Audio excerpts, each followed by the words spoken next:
ഗുജറാത്തിൽ ഭൂചലനം. ഗുജറാത്തിലെ വൽസാഡിൽ 3.7 രേഖപ്പെടുത്തിയ ഭൂചലനമാണ് റിപ്പോർട്ട് ചെയ്തിരിക്കുന്നത്.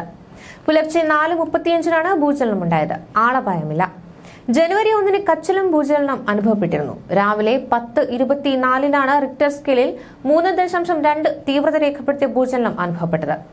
ഭൂചലനത്തിൽ ആളപായമൊന്നും റിപ്പോർട്ട് ചെയ്തിരുന്നില്ല.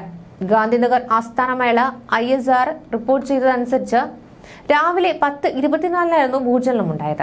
റിക്ടർ സ്കെയിലിൽ 3.2 തീവ്രത രേഖപ്പെടുത്തിയ ഭൂചലനമായിരുന്നു അന്ന് അനുഭവപ്പെട്ടിരുന്നത്. പൗജോവിൽ നിന്ന് 23 കിലോമീറ്റർ വടക്ക് കിഴക്കാണ് പ്രഭവ കേന്ദ്രം. കഴിഞ്ഞ മാസം റിക്ടർ സ്കെയിലിൽ 3.0 തീവ്രത രേഖപ്പെടുത്തിയ 4 ഭൂചലനങ്ങളും ഈ മേഖലയിലുണ്ടായി. ആദ്യ ഭൂചലനത്തിൽ 3.2 രേഖപ്പെടുത്തിയത്. ഡിസംബർ 23 3.2. നവംബർ 18 4.0 ഭൂചലനം റിപ്പോർട്ട് ചെയ്തിരുന്നത്. നേരത്തെ നവംബർ 15 വടക്കൻ ഗുജറാത്തിലെ പാഡനിൽ 4.2 തീവ്രത രേഖപ്പെടുത്തിയ ഭൂചലനം അനുഭവപ്പെട്ടിരുന്നു. ഗുജറാത്ത് സ്റ്റേറ്റ് ഡിസാസ്റ്റർ മാനേജ്മെന്റ് അതോറിറ്റിയുടെ കണക്കുകൾ പ്രകാരം കഴിഞ്ഞ 200 വർഷത്തിനിടെ 9 വലിയ ഭൂകമ്പങ്ങളാണ് ഇവിടെ അനുഭവപ്പെട്ടത്.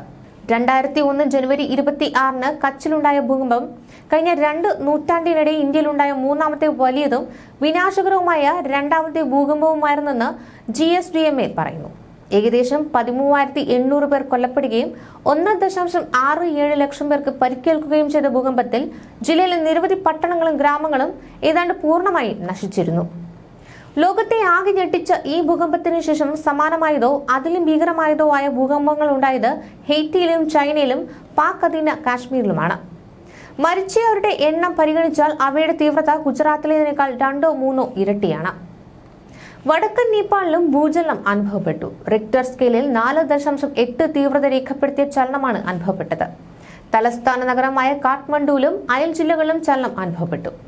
ഉച്ചയ്ക്ക് 1:02 ഭൂചലനം അനുഭവപ്പെട്ടത്. കാഠ്മണ്ഡുവിന് 70 കിലോമീറ്റർ വടക്കുള്ള സിംഗ്തുപാൽ ജില്ലയിലായിരുന്നു ഭൂചലനത്തിന്റെ പ്രഭവ കേന്ദ്രമെന്ന് ദേശീയ ഭൂകമ്പ ഗവേഷണ കേന്ദ്രം അറിയിച്ചു. കാഠ്മണ്ഡുവിലും സമീപ ജില്ലകളിലുമുള്ള ജനങ്ങൾക്ക് ഭൂചലനം അനുഭവപ്പെട്ടു. നാശനഷ്ടങ്ങളൊന്നും റിപ്പോർട്ട് ചെയ്തിട്ടില്ല. പശ്ചിമ നേപ്പാളിൽ കഴിഞ്ഞ 20 ദിവസത്തിനിടെ 3ന് മുകളിൽ തീവ്രത അനുഭവപ്പെടുന്ന 8ാമത്തെ ഭൂചലനമാണിതെന്ന് NSRC രേഖകൾ വ്യക്തമാക്കുന്നു. പശ്ചിമ നേപ്പാളിൽ അടുത്തിടെ ഭൂചലന സാധ്യത വർദ്ധിച്ചിരിക്കുന്നതായാണ് റിപ്പോർട്ടുകൾ.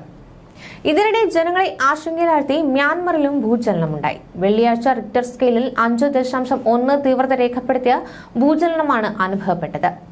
വെള്ളിയാഴ്ച രാവിലെ 10:02 127 കിലോമീറ്റർ താഴ്ചയിലായാണ് ഭൂചലനമുണ്ടായത്. വ്യാഴാഴ്ച വൈകുന്നേരം ചിലിയിലെ കാലാമയ്ക്ക് സമീപം റിക്ടർ സ്കെയിലിൽ 6.2 തീവ്രത രേഖപ്പെടുത്തിയ ഭൂചലനമുണ്ടായതായി യൂറോപ്യൻ മെഡിറ്ററേനിയൻ സിസ്മോളജിക്കൽ സെന്റർ അറിയിച്ചു. ഇതുവരെ ഭൂചലനത്തിൽ ആളപായമോ വലിയ നാശനഷ്ടമോ ഉണ്ടായതായി റിപ്പോർട്ട് ചെയ്തിട്ടില്ല എന്ന് സെന്റർ നാഷണൽ ഫോർ സീസ്മോളജി അറിയിച്ചു. ന്യൂസ് ഡെസ്ക് മലയാളി വാർത്ത.